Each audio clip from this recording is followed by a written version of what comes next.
Di tengah-tengah cahaya lampu putih yang dingin di lapangan terbang antara bangsa Kuala Lumpur, KLIA, orang ramai berjalan lalu lalang dengan pantas, seolah-olah setiap orang mempunyai destinasi yang jelas dalam hidup mereka. Kecuali seorang wanita yang berdiri berhampiran pintu kaca otomatik.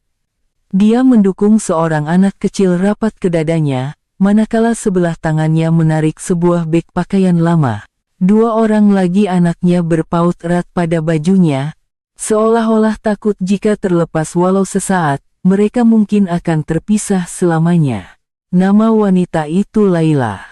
Matanya merah, bukan hanya karena perjalanan yang panjang, tetapi karena dia sudah hampir tidak tidur lena selama beberapa malam. Sejak hari letupan bergema berhampiran rumahnya, hari di mana tingkap dapur pecah berderai, hari anak sulungnya mula tersentak setiap kali terdengar bunyi kuat, dan hari di mana dia sadar, jika terus tinggal, dia mungkin tidak akan berpeluang lagi untuk melindungi anak-anaknya. Malaysia bukanlah negara impiannya, bukan destinasi yang pernah dirancang, tetapi ia adalah nama negara yang muncul pada saat paling terdesak, satu-satunya pilihan yang masih membuka pintu untuk dia melarikan ketiga-tiga anaknya. Anak perempuan yang tengah, Mina, mendongak memandang ibunya dengan suara perlahan, "Ibu, di sini sudah tiada perang, kan?" Soalan itu menusuk jauh ke dalam dada Laila, seolah-olah ada seseorang memulas serpihan kaca perlahan-lahan. Dia memaksa diri untuk tersenyum, mengusap lembut rambut anaknya lalu menjawab dengan hati yang bergetar, "Ya, sayang. Di sini selamat," tetapi hakikatnya, dia sendiri tidak pasti. Di dalam beg tangan kecil Laila, uang tunai yang tinggal tidak seberapa, beberapa dokumen masih tidak lengkap. Bahasa Melayu dia tidak tahu, manakala bahasa Inggrisnya hanyalah beberapa ayat pendek yang dihafal tergesa-gesa semasa bersembunyi. Dan yang paling penting, tiada sesiapa yang menantinya. Tiada saudara, tiada kawan, tiada rumah.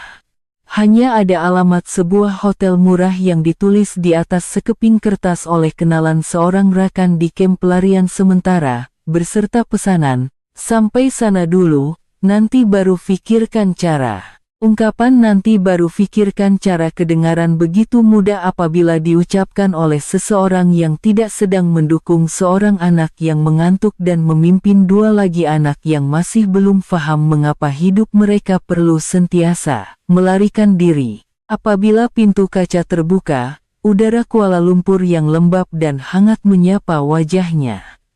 Laila memandang ke arah barisan teksi yang menunggu teratur. Dia menelan air liur, coba mengumpul sisa-sisa kekuatan untuk melangkah sekali lagi. Dia tidak tahu bahwa pada malam yang meletihkan dan penuh keputusasaan ini, keputusannya untuk menaiki sebuah teksi akan mengubah nasib dia dan anak-anaknya buat selamanya. Barisan teksi di hadapan lapangan terbang tersusun rapi. Ramai pemandu membuka pintu untuk penumpang dengan gerak-geri yang biasa. Ada yang melihat jam, ada yang mengeluh, ada yang tergesa-gesa melambai pelanggan untuk naik segera karena bagi malam seperti ini, setiap menit adalah pendapatan. Tetapi seorang lelaki hanya duduk diam di belakang stereng. Keretanya, sebuah Proton Saga, kelihatan lebih bersih daripada kebanyakan kereta di sekelilingnya. Tergantung pada cermin pandang belakang adalah seutas tasbih kecil, dan di atas papan pemuka, terdapat sebuah bingkai gambar seorang gadis kecil berseragam sekolah.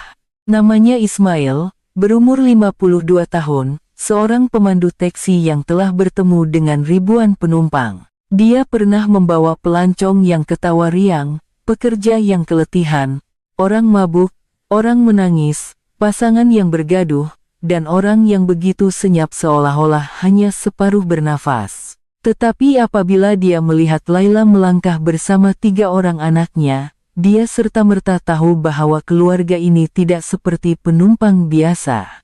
Bukan karena pakaian mereka yang lusuh, bukan karena riak wajah yang waspada, atau karena anak kecil yang tertidur lesu di bahu ibunya. Tetapi karena pandangan mata, Laila pandangan mata seseorang yang masih berdiri tegak walaupun di dalamnya sudah hancur luluh. Ismail segera turun dari kereta, membuka beg dan membantu mengangkat beg pakaian tanpa banyak bicara. Laila coba bercakap dalam bahasa Inggris yang perlahan, "Please, this address." Dia menghulurkan kertas yang renyuk itu kepadanya. Ismail mengambil dan melihat nama sebuah hotel kecil di pinggir bandar. Dia kenal tempat itu, bukan tempat yang biasa dituju pelancong, tetapi penginapan murah yang dipilih oleh ramai orang karena tiada pilihan lain. Dia menoleh memandang ketiga-tiga anak itu sekali lagi. Anak lelaki sulung coba duduk tegak, kelihatan matang sebelum usia. Anak perempuan yang tengah masih memandang kiri dan kanan dengan curiga. Manakala yang bongsu masih tidur nyenyak, seolah-olah tubuhnya sudah menyerah kalah sebelum jiwanya. "Naiklah, tak apa," kata Ismail dalam bahasa Melayu, walaupun tahu wanita itu mungkin tidak faham, tetapi nada suaranya yang lembut sudah cukup untuk menyampaikan message. Laila mengangguk perlahan dan membawa anak-anaknya masuk ke dalam kereta. Sepanjang awal perjalanan, kereta itu sunyi sepi, hanya diisi dengan bunyi engine dan suara navigasi dari aplikasi Waze. Ismail sesekali menjeling ke cermin pandang belakang. Dia melihat Laila memeluk erat beg tangannya, seolah-olah di dalamnya adalah sisa terakhir dari kehidupan lamanya. Apabila kereta keluar dari kawasan lapangan terbang dan memasuki Lebuh Raya, anak perempuan yang tengah mula menangis perlahan. "Ibu, kita nak kemana lagi?" Laila coba memujuk dalam bahasa Farsi. Walaupun Ismail tidak faham, dia dapat memahami segalanya dari nada suara itu. Ia adalah suara seorang ibu yang sedang menipu anaknya dengan penuh kasih sayang, berbohong bahwa segalanya akan baik-baik saja, sedangkan dia sendiri tidak tahu bagaimana hari esok akan bermula. Ismail menggenggam stereng dengan lebih erat. Dia bukan jenis orang yang suka mencampuri urusan orang lain, tetapi malam itu, sesuatu di dalam hatinya berkata bahwa jika dia hanya menghantar mereka dan pergi, kisah ini tidak akan berakhir dengan mudah. Kuala Lumpur pada waktu malam masih terang benderang dengan cahaya. Papan-papan tanda kedai memantulkan warna merah, biru, dan emas pada cermin kereta, seolah-olah sebuah bandar yang tidak pernah tidur. Tetapi bagi Laila, cahaya itu tidak membawa sebarang keindahan. Ia hanyalah satu lagi bentuk keasingan di negara yang tidak dikenalinya. Apabila taksi membelok ke sebuah lorong yang sempit dan berhenti di hadapan sebuah bangunan lama berbentuk kotak dengan papan tanda hotel yang lampunya berkelip-kelip tidak sekata, Laila menarik nafas dalam-dalam dengan harapan yang berhati-hati. Sekurang-kurangnya, jika malam ini dia mempunyai sebuah bilik untuk anak-anaknya tidur, itu sudah memadai. Ismail turun untuk membantu menurunkan beg sekali lagi, sebelum memerhatikan Laila mendukung anak bongsunya dan memimpin dua lagi anaknya masuk ke lobi. Dia baru sahaja hendak masuk ke dalam kereta untuk pulang, tetapi entah kenapa, dia masih belum memandu pergi. Dia mematikan engine dan duduk menunggu. Tidak sampai 10 menit, pintu kaca hotel terbuka semula. Laila berjalan keluar bersama ketiga-tiga anaknya, wajahnya lebih pucat dari sebelumnya. Anak perempuan yang tengah sudah menangis, manakala anak lelaki sulung coba menarik beg pakaian itu sendiri, seolah-olah ingin membantu ibunya sedaya mungkin. Ismail bergegas turun dari kereta. "Apa yang berlaku?" Laila coba menjelaskan dalam bahasa Inggris yang terputus-putus. "They say, no room. No passport copy, no cash deposit enough." Dia berkata sambil coba tersenyum, seperti orang yang tidak mau menangis di hadapan orang yang tidak dikenali, tetapi matanya bergetar dengan jelas. Pihak hotel tidak menolak karena benci. Mungkin karena peraturan, mungkin karena dia membawa 3 orang anak, mungkin karena dokumen tidak lengkap, atau karena uang deposit tidak mencukupi. Tetapi apapun alasannya, hasilnya tetap sama. Keluarga ini tiada tempat untuk tidur malam ini. Laila terduduk mencangkung di sebelah anak bongsunya yang mula merengek karena lapar dan letih. Dia meraba-raba beknya dengan cemas, mengeluarkan kepingan biskut terakhir dan membagikannya kepada ketiga-tiga anaknya. Setiap anak menerimanya dalam diam, tiada yang merengek, tiada yang meminta lebih, karena perang telah mengajar mereka untuk dewasa terlalu cepat. Ismail berdiri memandang babak itu dengan hati yang sayu. Ia mengingatkannya pada satu malam 10 tahun yang lalu, ketika anak perempuannya sakit tenat. Istrinya terpaksa mendukung anak mereka menunggu di hadapan bilik kecemasan sepanjang malam karena sebuah hospital swasta meminta uang deposit yang terlalu tinggi untuk mereka bayar ketika itu. Dia masih ingat dengan jelas bagaimana rasanya putus asa, perasaan apabila orang yang kita sayang berada di hadapan mata, tetapi kita tidak dapat berbuat apa-apa untuk mereka. Ia lebih menyakitkan daripada kemiskinan itu sendiri. Dia melihat jam. Hampir tengah malam. Patutkah dia membawa wanita ini bersama 3 orang anaknya mencari hotel baru sekarang, atau biarkan dia duduk menunggu di hadapan bangunan lama ini sepanjang malam? Atau berpura-pura tidak nampak dan terus memandu pulang seperti malam-malam yang lain. Laila berdiri semula, coba mengumpul sisa tenaga terakhirnya. Can you take us another cheap hotel? Ismail terdiam seketika. Dia tahu di bandar besar ini, kadang-kadang perkara yang paling sukar bukanlah untuk menolong orang, tetapi untuk memutuskan sejauh mana kita mahu menghulurkan tangan. Dan malam itu, dia membuat keputusan untuk melakukan sesuatu yang dia sendiri tidak pernah sangka akan dilakukannya. Ismail memandang wajah Laila, memandang ketiga-tiga anak itu, kemudian menoleh ke jalan yang gelap dan semakin sunyi di hadapan lorong itu. Dia tahu jika dia mencari hotel murah pada waktu begini, belum tentu akan dapat bilik. Dan kalau dapat pun, uang yang tinggal di tangan wanita ini pasti akan semakin susut. Jadi dia berkata perlahan-lahan, sambil menggunakan isyarat tangan agar wanita itu faham. Malam ini, awak dan anak-anak, ikut saya balik rumah. Laila tergamam. Matanya penuh dengan kewaspadaan. Dia tidak lagi berada dalam keadaan untuk mudah mempercayai sesiapa, setelah melalui perang, melalui pelarian, melalui orang-orang yang pernah berjanji manis tetapi kemudian mengkhianati. Bantuan daripada orang yang tidak dikenali kadang-kadang sama menakutkan seperti bahaya itu sendiri. Rumah awak, dia bertanya semula. Ismail mengangguk. Iya, rumah, tidur, esok, kita cari jalan. Laila terdiam. Dia tidak tahu sama ada patut menolak atau menerima. Dunia yang ditinggalkannya mengajar bahwa mempercayai orang yang salah boleh membawa padah. Tetapi dunia di hadapannya kini juga tidak memberinya banyak pilihan. Anak lelakinya yang sulung mendongak memandang ibunya. Dia tidak berkata apa-apa, tetapi matanya jelas memberitahu, "Ibu, saya sangat letih." Anak perempuan yang tengah mula menggigil karena mengantuk dan takut. Manakala yang bongsu tidur di bahu ibunya, tidak menyadari bahwa malam ini, hidupnya masih belum ada tempat berteduh. Ismail nampak keraguan itu. Dia segera mengeluarkan telepon bimbitnya, dan menunjukkan gambar keluarganya. Gambar sebuah rumah teres 1 tingkat, gambar seorang wanita sebaya dengannya sedang menyiram pokok bunga, gambar seorang gadis muda berjubah convocation. Dia menunjuk satu persatu, istri saya, anak saya, keluarga. Laila memandang gambar itu lebih lama dari yang dijangka. Imej sebuah keluarga biasa pada skrin telepon yang sedikit retak itu membuatkan hatinya bergetar dengan cara yang tidak disangka.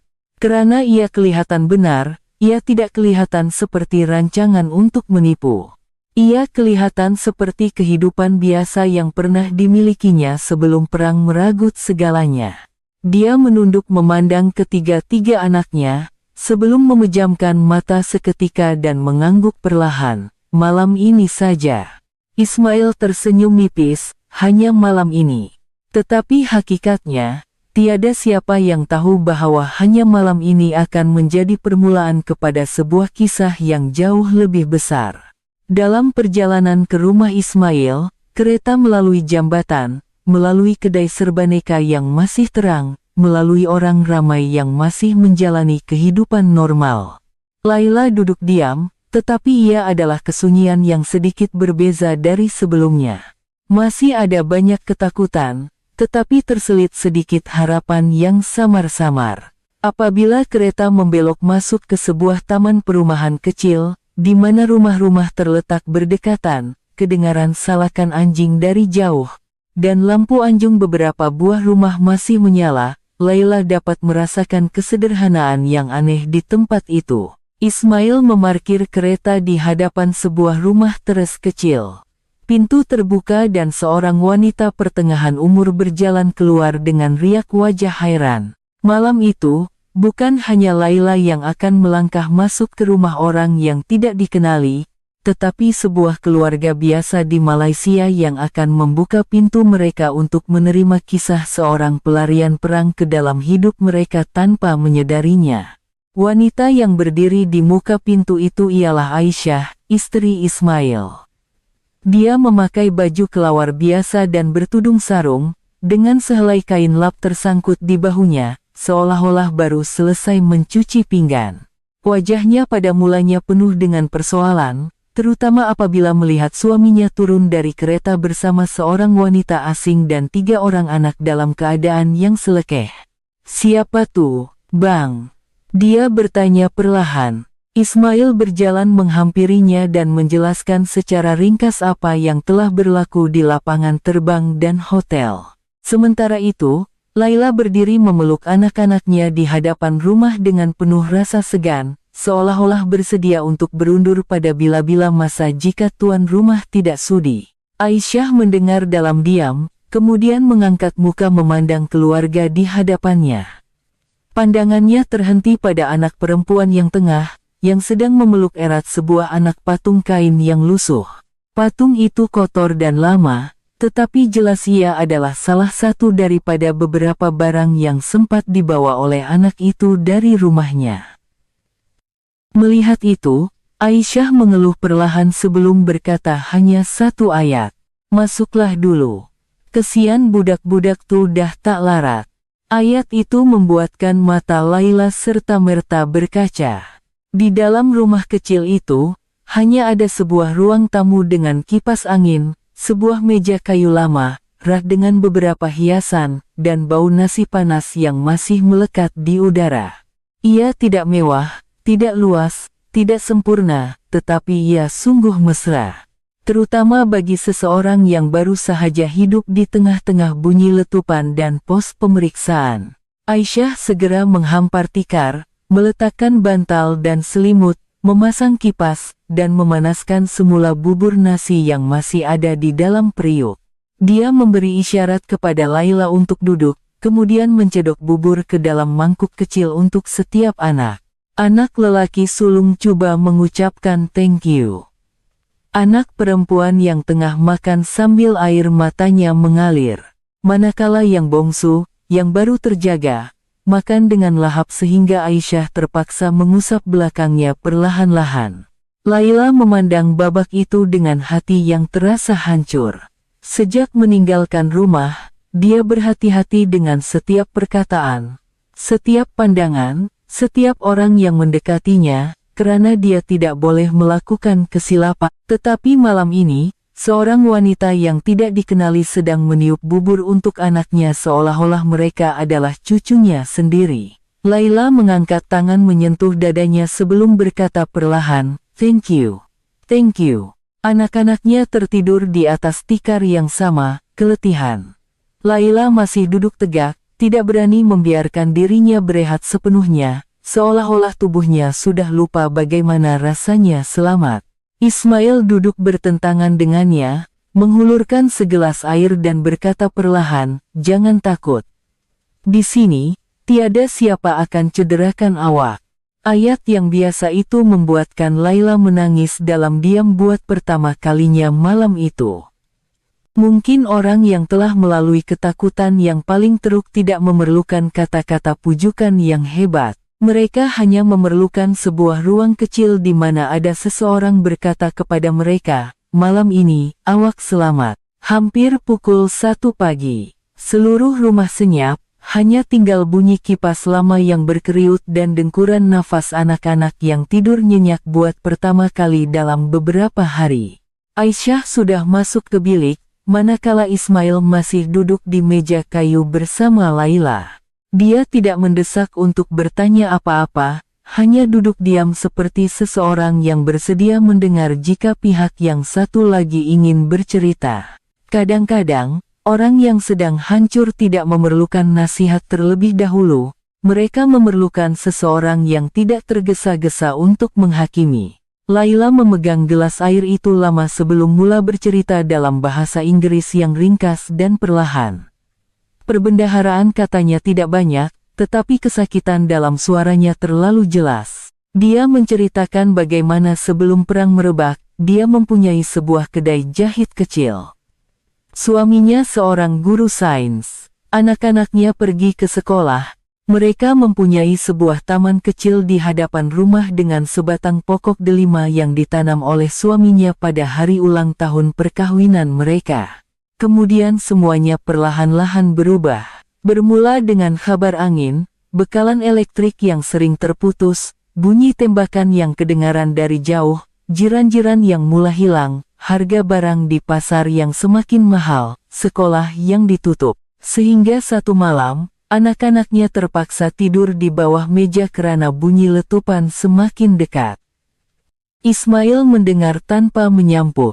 Laila berhenti seketika sebelum mengucapkan ayat yang seolah-olah menghentikan nafas di dalam rumah itu. "My husband, he stayed."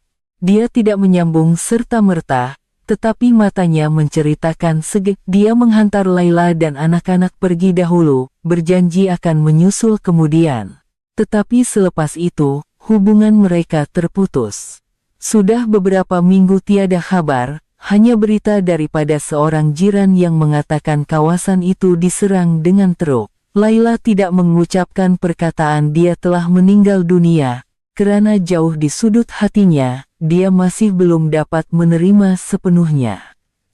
Selagi tiada siapa yang mengesahkannya secara rasmi, manusia masih boleh berpaut pada harapan, walaupun ia serapuh sarang labah-labah. Anak-anak tanya setiap hari, "Mana ayah?" katanya perlahan. "I say, he will find us." Ismail menundukkan wajah. Dia tidak tahu apa yang harus dikatakan. Di dunia ini, ada pelbagai jenis kesakitan, tetapi kesakitan seorang ibu yang terpaksa menipu anaknya untuk memanjangkan harapan agar dapat terus hidup adalah salah satu yang paling kejam. Laila menceritakan bagaimana dia menjual cincin kawinnya untuk membayar ejen, membayar kos perjalanan, melindungi anak-anaknya daripada kekecohan di jalanan, daripada orang yang tidak dikenali, daripada kelaparan, kesejukan, dan daripada soalan-soalan yang dia sendiri tiada jawabannya.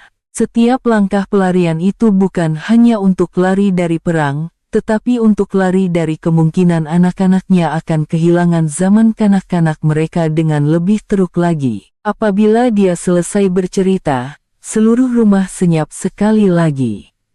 Ismail mengangkat tangan dan mengurut wajahnya dengan kuat, seperti coba menahan sesuatu. Dia memandang ketiga-tiga anak yang tidur berpelukan di atas tikar. Dan di dalam hatinya, satu soalan timbul dengan jelas buat pertama kali. Esok pagi, bolehkah dia melakukan lebih daripada sekadar memberi tempat tumpang untuk satu malam? Atau sekurang-kurangnya, bolehkah dia membantu keluarga ini untuk memulakan hidup baru? Cahaya matahari pagi menyelinap masuk melalui celah tingkap kayu lama, membentuk corak di atas lantai. Bau nasi yang baru dimasak dan telur dadar dari dapur perlahan-lahan menyapa hidung. Bagi rumah Ismail, ia adalah satu lagi pagi yang biasa. Tetapi bagi Laila dan anak-anaknya, ia adalah pagi pertama di Malaysia di mana mereka bangun tanpa bunyi siren, tanpa gegaran dari letupan, dan tanpa ada sesiapa yang menjerit menyuruh mereka lari. Anak yang bongsu adalah yang pertama membuka mata. Dia duduk termangu seketika, sebelum melihat sekeliling dengan keliru. Apabila melihat siling kayu dan bukan hemah, bukan lapangan terbang, bukan bas, dia menoleh kepada ibunya dan bertanya dengan suara perlahan, "Kita dah sampai rumah ke?" Soalan itu membuatkan Laila terpaksa mengetap bibirnya. Dia tidak tahu bagaimana harus menjawab, karena perkataan rumah bagi mereka bukan lagi bermaksud sebuah tempat, tetapi sebuah perasaan yang telah diragut oleh perang. Dan pagi ini, anak kecilnya merasakannya buat pertama kali setelah sekian lama. Aisyah membawa sarapan ke meja sambil tersenyum kepada anak-anak. Dia menambah sesisir pisang emas dan memanggil mereka dengan lemah lembut. Anak-anak itu, walaupun masih malu-malu, mula mendekat karena lapar. Ismail baru pulang dari kedai. Dia membawa beg plastik berisi susu, roti, kemeja teh kanak-kanak, dan 3 pasang selipar murah.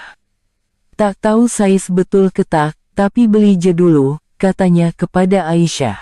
Laila memandang barang-barang itu dengan terkejut. "No, too much. No." Dia coba menolak, karena tahu bahwa keluarga biasa seperti ini juga tidak kaya. Menerima terlalu banyak membuatnya berasa seperti menjadi beban. Tetapi Aisyah hanya tersenyum. "Budak-budak kena ada baju ganti, ada selipar. Tak apa." Anak perempuan yang tengah mencoba sepasang selipar baru itu dan mendongak sambil tersenyum buat pertama kali sejak tiba. Senyuman nipis itu serta-merta membuatkan seluruh rumah terasa lebih cerah. Selepas sarapan, Ismail mula menelepon sesiapa yang dikenalinya. Dia menghubungi seorang rakan yang pernah bekerja dengan sebuah NGO bantuan warga asing, menghubungi sukarelawan di kawasan perumahan, menghubungi kenalan yang boleh berbahasa Inggris. Karena dia tahu, berbuat baik sahaja tidak cukup. Keluarga ini memerlukan bantuan yang konkret, tempat tinggal yang sah, nasihat mengenai dokumen, dan cara untuk merancang masa depan untuk ketiga-tiga anak itu. Laila memandangnya dengan rasa tidak percaya. Dia pernah berpikir bahwa berjaya sampai ke Malaysia sudah satu keajaiban. Tetapi sekarang, dia mula merasakan bahwa keajaiban mungkin tidak datang dalam bentuk yang besar. Ia mungkin datang dalam bentuk seorang pemandu teksi, sebuah rumah kayu biasa, sarapan yang ringkas, dan orang asing yang memilih untuk tidak hanya berjalan melepasi penderitaan orang lain. Pagi itu, tiada siapa yang tahu sejauh mana masa depan akan menjadi lebih baik, tetapi buat pertama kali dalam beberapa bulan, Laila merasakan dia tidak lagi berjuang sendirian. Setelah beberapa panggilan telepon, Ismail mendapat sedikit berita baik. Seorang rakan lama semasa bekerja sebagai pemandu lori penghantaran mencadangkan agar dia membawa keluarga Laila ke sebuah pusat bantuan warga asing di Kuala Lumpur yang mempunyai sukarelawan dan penterjemah untuk memberi nasihat mengenai dokumen dan penempatan sementara. Walaupun tidak ada jaminan semuanya akan lancar, ia lebih baik daripada membiarkan ibu dan anak itu terumbang-ambing di bandar besar tanpa sebarang maklumat. Ismail tidak berhenti di situ. Sementara Aisyah membantu anak-anak mandi, menukar pakaian, dan mengikat rambut anak perempuan yang tengah dengan lembut, dia berjalan keluar ke kedai runcit di hujung lorong. Dia menceritakan kisah itu secara ringkas kepada beberapa orang jiran, dan meminta sedikit bantuan tanpa memaksa sesiapa. Tidak lama kemudian, komuniti kecil yang dahulunya hanya pemerhati, mula bergerak. Makcik kedai runcit memberikan beberapa kotak susu dan biskut. Pacik jiran sebelah memberikan 3 buah beg galas terpakai yang masih elok. Seorang remaja di hujung lorong menawarkan untuk membantu menterjemah melalui telepon. Seorang guru pencen di situ berkata dia ada buku cerita bahasa Inggris untuk kanak-kanak jika mereka mahu membaca. Semuanya bukan bantuan yang besar, tetapi ia adalah cebisan-cebisan kebaikan yang perlahan-lahan membina sebuah jambatan untuk seseorang yang hampir jatuh ke dalam keputusasaan untuk berdiri semula. Laila berdiri memandang barang-barang yang mula diletakkan di atas meja susu, pakaian, sabun, tuala, beras, dan juga seekor anak patung beruang kecil dari seorang budak perempuan jiran sebelah yang berkata, "Bagi pada adikku, saya ada 2. Laila menutup mulutnya, air matanya mengalir lagi. Sepanjang pelariannya, dia bertemu dengan ramai orang-orang yang tidak peduli, orang yang melihatnya sebagai beban, orang yang melihatnya sebagai statistik, orang yang melihatnya sebagai masalah. Tetapi di sini, orang-orang ini melihatnya sebagai seorang ibu, dan melihat anak-anaknya sebagai 3 orang kanak-kanak, bukan sekadar pelarian tanpa nama." Pada tengah hari itu, Ismail membawa keluarga Laila menaiki taksinya ke pusat bantuan. Walaupun cuaca panas, jalan sesak, dan dia kehilangan pendapatan sepanjang hari, dia tidak mengeluh sepatah pun. Dalam perjalanan, anak lelaki sulung mula berani bercakap dengannya dalam bahasa Inggris. "You help us." "Why?" Ismail berpikir sejenak sebelum menjawab dengan mudah. "Because one day, maybe my family need help too." Jawaban itu membuatkan budak lelaki itu terdiam. Dia mungkin terlalu muda untuk memahami dunia sepenuhnya, tetapi dia faham satu perkara, belas kasihan tidak semestinya datang dari orang yang paling berada. Kadang-kadang ia datang dari orang yang cukup kenal erti kesusahan sehingga tidak sanggup melihat orang lain melaluinya sendirian. Dan pada hari yang sama, kisah pemandu taksi dan ibu dari Iran itu mula tersebar dari mulut ke mulut dalam komuniti. Tiada siapa yang tahu bahwa tidak lama lagi, kisah kecil ini akan tersebar jauh melampaui lorong kecil itu. Pusat bantuan warga asing yang dibawa oleh Ismail tidaklah mewah, tetapi ia teratur dan mempunyai orang yang benar-benar sedia mendengar. Seorang sukarelawan wanita fasih berbahasa Inggris, dia duduk berbual dengan Laila dengan sabar, membantu memeriksa dokumen, menghubungi penempatan sementara, dan menerangkan langkah-langkah yang perlu diambil pada hari-hari berikutnya. Hanya dengan adanya seseorang yang menerangkan dengan jelas apa langkah seterusnya, ia sudah cukup untuk membuat Laila berasa seolah-olah dapat bernafas dengan lebih lega. Sementara menunggu maklumat lanjut, seorang sukarelawan muda meminta izin Ismail untuk mengambil gambar taksinya bersama keluarga Laila. Dia berkata dia ingin menyiarkan kisah itu untuk meminta bantuan pakaian kanak-kanak dan perbelanjaan asas. Ismail teragak-agak pada mulanya, karena dia tidak menolong orang untuk menjadi terkenal. Tetapi Laila mengangguk, dia mungkin sudah paham bahwa kadang-kadang, membenarkan orang lain melihat penderitaan kita mungkin satu-satunya cara untuk membawa bantuan kepada anak-anaknya. Gambar itu sangat ringkas, seorang pemandu taksi pertengahan umur berdiri di sebelah kereta Proton Saga hijau kuningnya.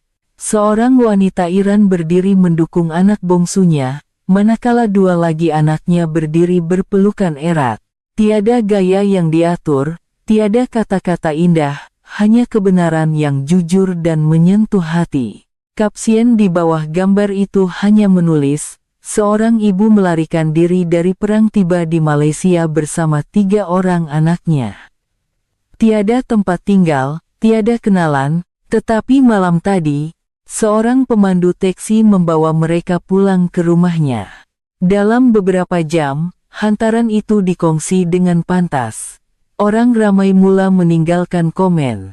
Ada yang ingin mendermawang, ada yang menawarkan pekerjaan pada masa hadapan, ada yang membantu mencari penterjemah bahasa Farsi, ada yang menghantar message untuk membantu dengan persekolahan anak-anak, dan ramai lagi yang hanya menaip. Terima kasih kerana masih ada insan seperti ini di dunia. Ismail sendiri hampir tidak percaya dengan apa yang dilihatnya. Dia hanyalah seorang pemandu taksi biasa, tidak pernah menyangka bahwa keputusannya pada satu malam akan menjadi bualan satu bandar. Tetapi apa yang paling menyentuh hatinya bukanlah jumlah perkongsian, tetapi apabila anak perempuan Laila melihat telepon itu dan bertanya melalui sukarelawan, orang-orang ni kenal kita ke? Kenapa mereka baik dengan kita? Tiada siapa yang dapat menjawabnya lebih baik daripada senyuman dan air mata orang dewasa di dalam bilik itu. Mungkin manusia tidak perlu saling mengenali sebelum memilih untuk saling membantu. Petang itu, pusat bantuan memaklumkan bahwa terdapat sebuah rumah perlindungan sementara untuk Laila dan anak-anaknya selama sekurang-kurangnya sebulan, berserta bantuan awal mengenai dokumen. Laila duduk terdiam seketika, sebelum menunduk dan menangis teresak-esak. Bukan karena semua masalahnya telah selesai, tetapi karena ia adalah kali pertama dalam tempoh yang sangat lama, masa depan tidak lagi kelihatan gelap gelita. Malam itu, setelah menghantar Laila dan anak-anaknya ke rumah perlindungan, Ismail pulang dan duduk termenung di anjung rumahnya. Dia melihat teleponnya, membaca mesej pujian yang tidak terkira banyaknya daripada orang yang tidak dikenali. Tetapi semakin dia membaca, semakin dia berasa aneh, karena di dalam hatinya, dia tidak melihat dirinya sebagai seorang wira. Aisyah duduk di sebelahnya, sambil membawa segelas air sejuk. Ramai orang puji abang, ya, katanya, sambil tersenyum. Ismail ketawa kecil, tolong mana yang mampu J. Aisyah memandang wajah suaminya, seolah-olah mengerti. Bukan itu Ye. Saya tahu abang rasa sesuatu sejak malam tadi.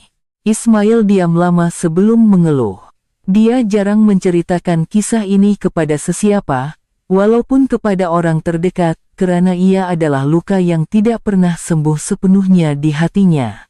Beberapa tahun dahulu, ketika anak perempuan mereka masih kecil, keluarga mereka pernah mengalami kemalangan teruk di luar bandar. Motosikal mereka terbabas di tengah hujan, istrinya cedera, anak perempuannya demam panas, dan mereka terkandas di tepi jalan pada waktu malam. Tiada telepon, tiada saudara berdekatan, banyak kereta lalu lalang tanpa berhenti. Mereka nampak, tetapi tidak peduli, sehinggalah sebuah lori pikap lama berhenti. Sepasang suami istri yang tidak dikenali di dalam kendaraan itu membantu membawa mereka ke hospital, membayar uang deposit terlebih dahulu, dan pergi tanpa sempat memberitahu nama mereka dengan jelas. Kalau malam itu tak ada mereka, kata Ismail dengan suara yang rendah, anak kita mungkin tak selamat. Aisyah mengetap bibir, matanya berkaca, mengingati hari itu dengan jelas. Ismail mendongak ke langit malam. Abang tak pernah lupa macam mana bantuan seorang yang tak dikenali boleh ubah hidup kita. Itulah sebabnya malam tadi, bila abang nampak, Laila berdiri peluk anak-anaknya depan hotel tu dengan pandangan putus asa, abang bukan nampak penumpang. Abang nampak bayangan keluarga abang sendiri suatu masa dulu. Nampak ketakutan yang sama, soalan yang sama, malam ni kita akan selamat tak? Mungkin kebaikan itu wujud bukan karena kita hebat, tetapi karena suatu hari kita pernah merasa sakit, dan kita tidak mau orang lain merasai kesakitan yang sama. Keesokan harinya, seorang wartawan tempatan menghubungi untuk menemui Bual Ismail. Dia hampir menolak, tetapi akhirnya bersetuju untuk bercakap ringkas, dengan harapan kisah Laila dapat membuka mata orang lain tentang pentingnya membantu golongan pelarian. Apabila ditanya mengapa dia membuat keputusan untuk membawa mereka pulang, Ismail hanya menjawab dengan satu ayat yang membuatkan ramai orang di bilik itu terdiam. Sebab bila saya pandang 3 orang budak tu, saya tahu kalau saya pandu pergi macam tu je, malam tu saya tak akan maafkan diri saya sampai bila-bila. Beberapa minggu berlalu, kehidupan Laila dan anak-anaknya perlahan-lahan mula terbentuk. Rumah perlindungan sementara itu, walaupun bukan rumah kekal, bersih, selamat, dan mempunyai ramai orang yang membantu. Ketiga-tiga anaknya mendapat makanan yang cukup, ruang untuk tidur, sudut kecil untuk melukis, dan sukarelawan datang mengajar bahasa Inggris serta perkataan bahasa Melayu yang mudah setiap petang. Perkataan pertama yang dipelajari oleh anak perempuan yang tengah ialah terima kasih, dan dia menggunakannya dengan begitu kerap sehingga semua orang tersenyum. Anak lelaki sulung mula lebih banyak mendongak. Daripada seorang kanak-kanak yang coba bersikap matang sebelum usia, dia perlahan-lahan kembali menjadi seorang budak lelaki yang suka bermain Lego terpakai dan bertanya soalan tanpa henti. Anak yang bongsu berhenti tersentak apabila mendengar bunyi kuat dan mula berlari-lari mengejar kanak-kanak lain di pusat itu. Manakala Laila, walaupun matanya masih menyimpan bayang-bayang kehilangan, bahunya tidak lagi membongkok seperti hari pertama. Dia mula membantu kerja-kerja kecil di pusat itu, mencuci pakaian, melipat baju, menjaga anak-anak lain. Apabila sukarelawan mendapat tahu dia pernah menjahit, seseorang telah membawakan sebuah mesin jahit terpakai untuknya. Coba. Kali pertama jari jemari Laila menyentuh kain, gunting, dan benang, dia terdiam lama. Ia seolah-olah sebahagian daripada dirinya yang hilang dalam perang telah kembali secara senyap. Pada suatu hari Ahad, Ismail dan Aisyah datang melawat, membawa buah-buahan, kuih-muih, dan buku mewarna. Anak-anak itu berlari mendapatkan mereka serta-merta, seperti saudara terdekat.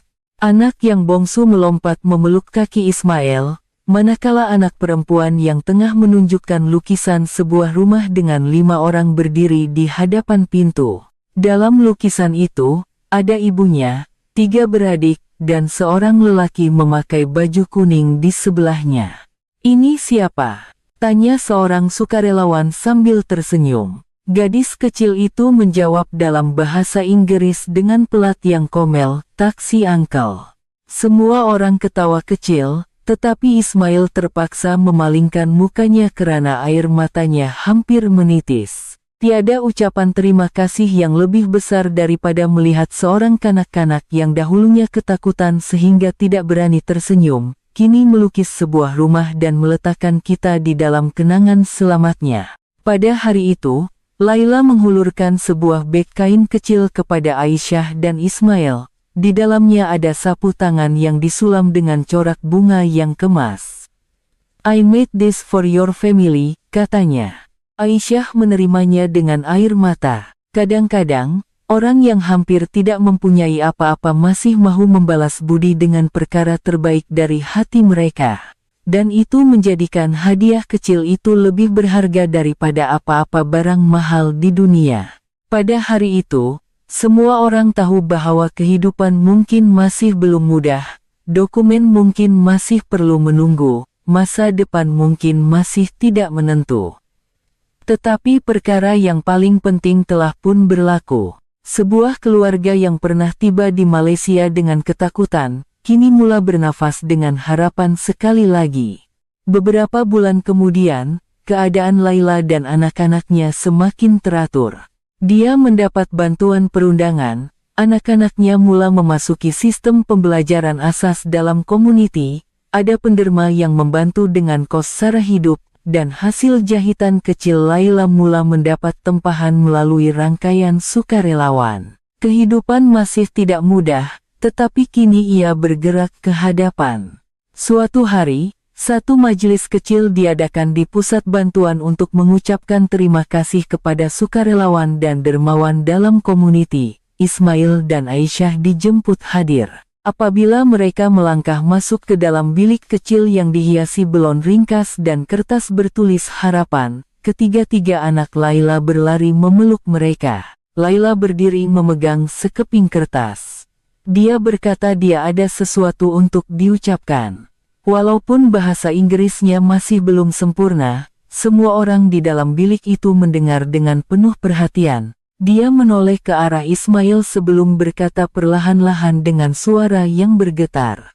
"Hari saya sampai di Malaysia, saya bukan hanya takut miskin, saya bukan hanya takut tiada rumah, tapi saya takut. Manusia sudah tiada hati untuk satu sama lain." Dia berhenti, menahan air mata. "Tetapi seorang pemandu teksi telah membuatkan anak-anak saya tidur tanpa menangis pada malam pertama. Dia bukan hanya memberi sebuah rumah untuk satu malam. Dia memberi sebab untuk percaya bahwa dunia ini masih cukup selamat untuk 3 orang anak ini membesar." Seluruh bilik senyap. Ismail duduk kaku, menunduk. Dia bukan orang yang suka menjadi tumpuan, tetapi kata-kata itu menusuk terus ke dalam hatinya. Karena dia sendiri tidak pernah terfikir bahwa tindakannya membuka pintu rumah untuk satu malam mempunyai makna yang begitu besar. Laila menyambung, perang telah merampas banyak perkara dari kami, rumah, suami, kestabilan, masa depan yang dirancang. Tetapi belas kasihan orang di sini membuatkan saya sadar ada satu perkara yang perang tidak boleh rampas, kemanusiaan. Ramai di majelis itu mula mengesat air mata.